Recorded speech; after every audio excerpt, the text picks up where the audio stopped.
በጌታ በኢየሱስ ክርስቶስ ስም በዚህ ሚዲያ ለምትከታተሉ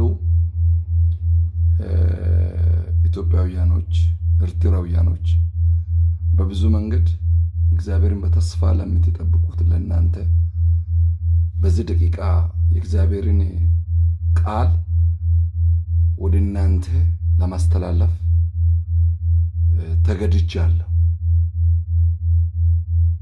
በእግዚአብሔር የተወደዳችሁ ሰዎች ሁላችሁ ስሙ፣ መልእክት አለኝ። እግዚአብሔር ሁሉንም ይወደዋል። የሚጠላው ክፋቱን ነው፣ ማይፈልገው ጠማማነቱን ነው። በጣም የእግዚአብሔር ቃል ሲናገር ዘኍልቍ ምዕራፍ 24 ከቁጥር 1 ስታነቡ እንዲህ የሚል ቃል አለ። ባልዓምም እግዚአብሔር እስራኤልን ይባርክ ዘንድ እንደወደደ ባየ ጊዜ አስቀድሞ ያደርግ የነበረውን አስመት ይሻው ዘንድ አልወደደም። አስቀድሞ ያደርግ የነበረውን አስመት ይሻው ዘንድ አልወደደም። እግዚአብሔር እስራኤልን ለመባረክ ወዷል። እግዚአብሔር ስለወደደ ባልዓም ረጋሚ ነው። ባልዓም አስመተኛ ነው። ባልዓም ብዙዎችን ረግሞ እርግማኑ ተሳክቶለት የሚኖር ሰው ነው። እርግማኑ ሲሳካ ነው እንጀራ የሚበላው። እርግማኑ ሲሳካ ነው ባልዓቅ ደሞዙ የሚከፍልለት። ስለዚህ እግዚአብሔር ደግሞ የባልዓም እርግማን እንዳይሳካው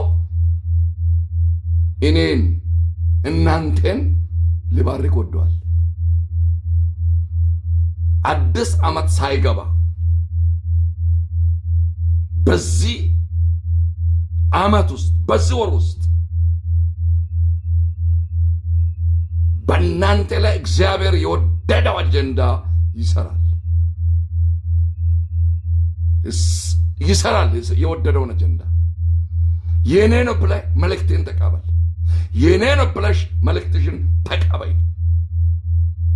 አልተወደድኩም፣ ሰው አልወደደኝም፣ ብዙዎች አይወዱኝም፣ ብዙዎች ውስጣቸውን፣ ልባቸውን፣ መንፈሳቸውን እኔን ይጠላሉ የምትሉ ሰዎች ለእናንተ መልእክት አለኝ። እግዚአብሔር ይወዳችኋል።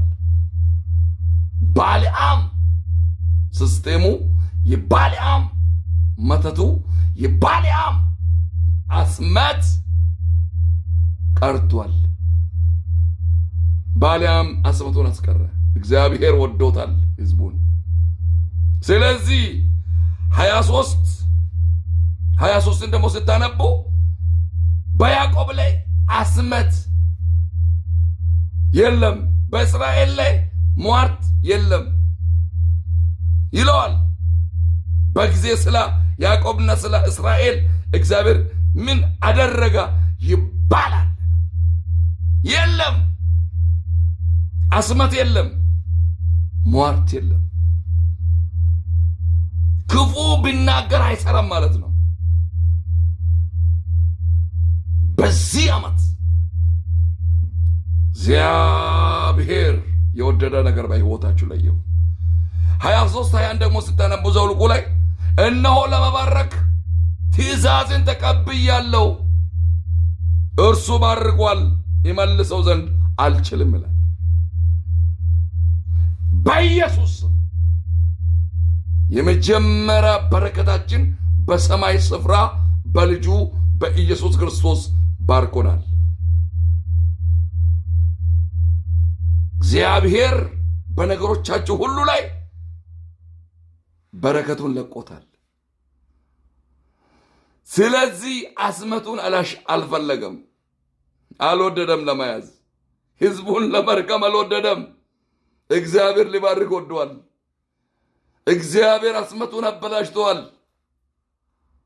በጌታ በኢየሱስ ክርስቶስ ስም በረከታችሁ የተያዘባችሁ፣ በር የተዘገባችሁ፣ ብዙ ነገር የጨነገፈባችሁ የብዙ ነገሮቻችሁ አልለቀቅ ያላችሁ ብዙ ነገሮቻችሁን እያጣበባ ሰይጣን የምታገልባችሁ ሰዎች ዛሬ በኢየሱስ ስም ነገራችሁ ተለቋል። ነገርህ ተለቋል። ነገርሽ ተለቋል።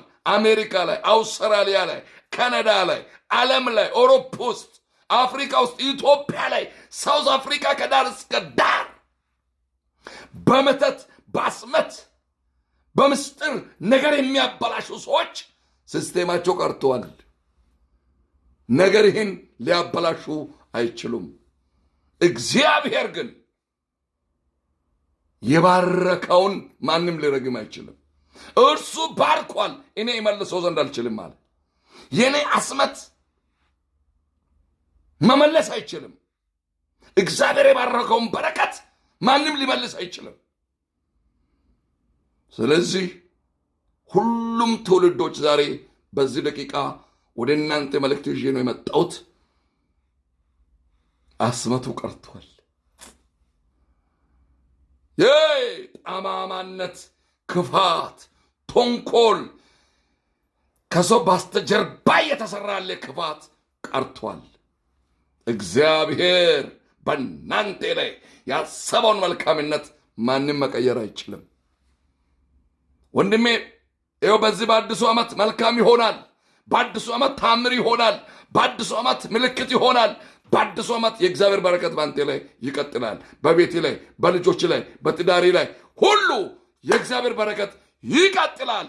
ይሁንልኝ የሚል ሁሉ አሜን ብሎ ይሄንን መልእክት ይቀበል። አስመቱ ቀርቷል። እግዚአብሔር ዘመናችሁን፣ ዕድሜያችሁን፣ ሕይወታችሁን ይባርክ።